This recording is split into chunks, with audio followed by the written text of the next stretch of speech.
Kama ni mara yako ya kwanza unatembelea chaneli yetu ya Top 5 Media, tunakuomba ubonyeze neno subscribe, kisha kwa chini itatokea alama ya kengele. Tunakuomba ubonyeze kengele hiyo ili uwe wa kwanza kupokea taarifa katika chaneli yetu. Asante.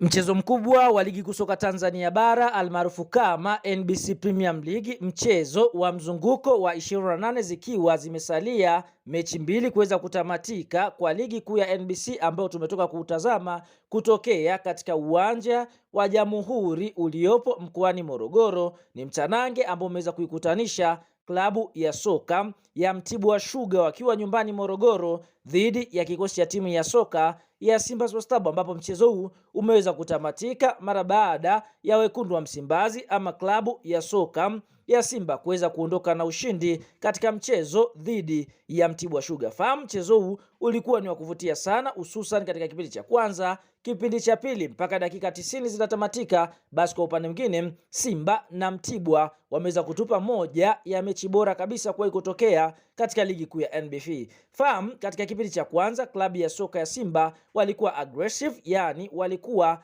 wapo makini kweli kweli kuhakikisha kwamba wanalisakama lango la klabu ya soka ya Mtibwa Sugar. Katika dakika ya 8 Shomari Salum Kapombe aliweza kuchezwa rafu ndani ya boksi na mwamuzi wa kati akaweza kuamuru kuwa mkwaju wa penati, na penati hiyo kwa upande mwingine kapigwa katika dakika ya 9 kupitia kwa mchezaji ambaye ni kipenzi cha mashabiki wa klabu ya soka Simba, beki ambaye amezoea kushinda Rushain Diruki, ambapo nashuhudia penati aliweza kuipiga kwa ustadi wa hali ya juu katika dakika ya 9 na kuweza kuifanya klabu ya soka ya Simba kuweza kuandika bao la kwanza, na mpaka mwamuzi wa kati anapuliza kipenga chake kuashiria mapumziko, basi Simba Sports Club walikuwa kifua mbele kwa bao 1-0 dhidi ya kikosi cha timu ya soka ya Mtibwa Sugar. Katika kipindi cha pili Simba Sports Club wakaja na malengo ya kushambulia. Tunashuhudia dakika ya 77 kupitia Anicent Aura, mchezaji ambaye anacheza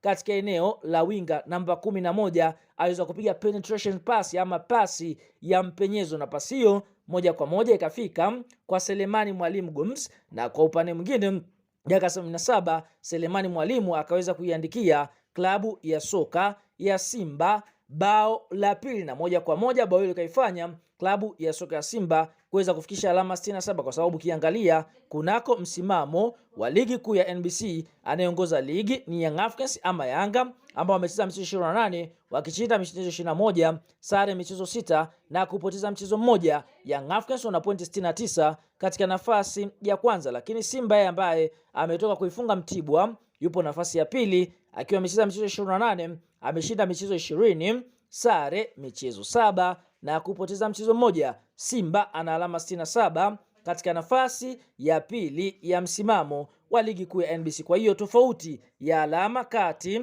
ya Yanga Sports Club na kocha timu ya soka ya Simba ni alama pili, huku zikiwa zimesalia mechi mbili kuweza kutamatika kwa ligi kuu ya NBC. Kabla kuendelea mbali, kama ni mshabiki wa Simba umeweza kufurahishwa na ushindi ambao Simba wameweza kupata dhidi ya Mtibwa Sugar, like video yetu afu tuambiwe ni mshabiki ambaye unaifuatilia Simba ukiwa maeneo gani. Sasa mara baada ya mchezo wa klabu ya soka ya Simba Sports Club na kikosi cha timu ya soka ya Mtibwa Sugar kuweza kutamatika na klabu ya soka ya Simba Sports Club kuweza kufanikiwa kuibuka na ushindi wa mabao 3-0 kupitia aliyekuwa meneja habari na mawasiliano wa klabu ya soka ya Simba na Yanga Sports Club, ndugu Haji Sunday Manara ameweza kutoa neno kwa hiki ambacho klabu ya soka ya Simba wameweza kukipata pale mkoani Morogoro mjini dhidi ya kocha ya timu ya soka ya Mtibwa Sugar. Cha kwanza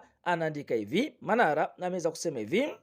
Kolo leo ameweza kuona mwanga, hatimaye makolo wanatufukuzia nyuma, lakini naamini Yanga Sports Club hawatatuangusha ubingwa back to back kwa mara ya 5 mfululizo. Huyo ni Haji Manara akithibitisha kwamba Young Africans bado wanatamani kubeba ubingwa kwa mara ya 5 mfululizo. Nini maoni, mtazamo kwa kile ambacho amekisema Manara? Chukua kwenye comment na sisi tutakuja kuyasoma maoni yako.